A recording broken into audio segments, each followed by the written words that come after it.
Hi everyone. তো তোমরা আমার এই রেইনবো ভ্যালি রিসোর্টের লেখাটাতে অনেক ভালোবাসা দিয়েছো।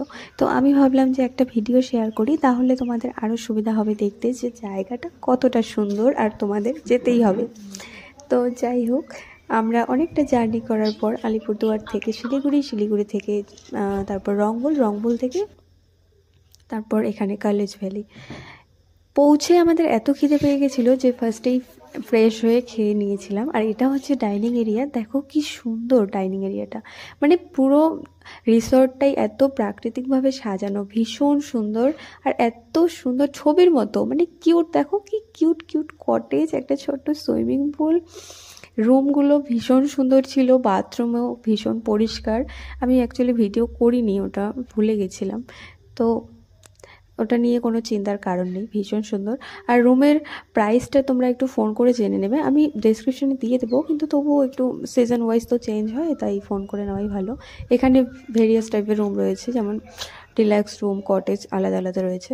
তো যাই হোক, তারপর আমরা বেরিয়ে পড়লাম রেডি হয়ে, একটু এনজয় করার জন্য, ছবি তোলার জন্য, বসার জন্য, দেখার জন্য সব কিছু, মেনলি ভিডিও, ফটো, তারপর গল্পগুজব। দেখো চারিদিকটা এত সুন্দর। এটা কালেজ ভ্যালি বলে, আর রিসর্টটার নাম হচ্ছে রেইনবো ভ্যালি রিসর্ট। আর এটার পাশেই যে ওয়াটারফল রয়েছে, রেইনবো ওয়াটারফল, সেটার আওয়াজ আসে, ওটা আরও সুন্দর করে তোলে প্রকৃতিকে। ঝর্ণার আওয়াজ এত সুন্দর হয় যে আলাদাই অনুভূতি। তো আমরা বসে গল্প করছিলাম, ভিডিও করছিলাম, এই করতে করতে সন্ধ্যা হয়ে গেল। আর সন্ধ্যাবেলায় এখানে বনফায়ারের ব্যবস্থা রয়েছে, যেটা একদম ফ্রি। আর যদি সাথে কোনো বারবিকিউ বা আদার্স কিছু নিতে চাইলে সেটা আলাদা পে করতে হয়। আর এখানে স্ন্যাক্স তো রয়েছে, ইভিনিং স্ন্যাক্স, যদি আপনি পার ডে 700 টাকা জন প্রতি খান, তাহলে সব কিছুই দেবে, 3 বেলা খাওয়া।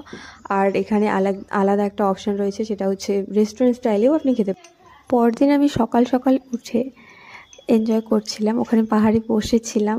পাহাড়ের পরিবেশ সকালে আরও সুন্দর হয়, মানে ক্ষণে ক্ষণে চেঞ্জ হয়, এত সুন্দর পরিবেশ। তো যাই হোক, তারপর আমরা ব্রেকফাস্ট করে বেরিয়ে পড়লাম ওয়াটারফলের উদ্দেশ্যে।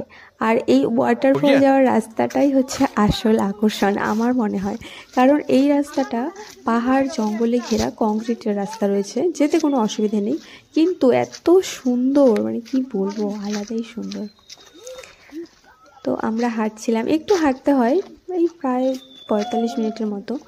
একটাই অসুবিধা রয়েছে, সেটা হচ্ছে প্রচুর জোকের উৎপাত বর্ষাকালে, ঠিক আছে, আমরা যেহেতু মে মাসে গেছিলাম, তো ভালো জোক ছিল। কেমন? তো দেখো এই রাস্তাটা এত সুন্দর, পাহাড়, কি সুন্দর রাস্তা।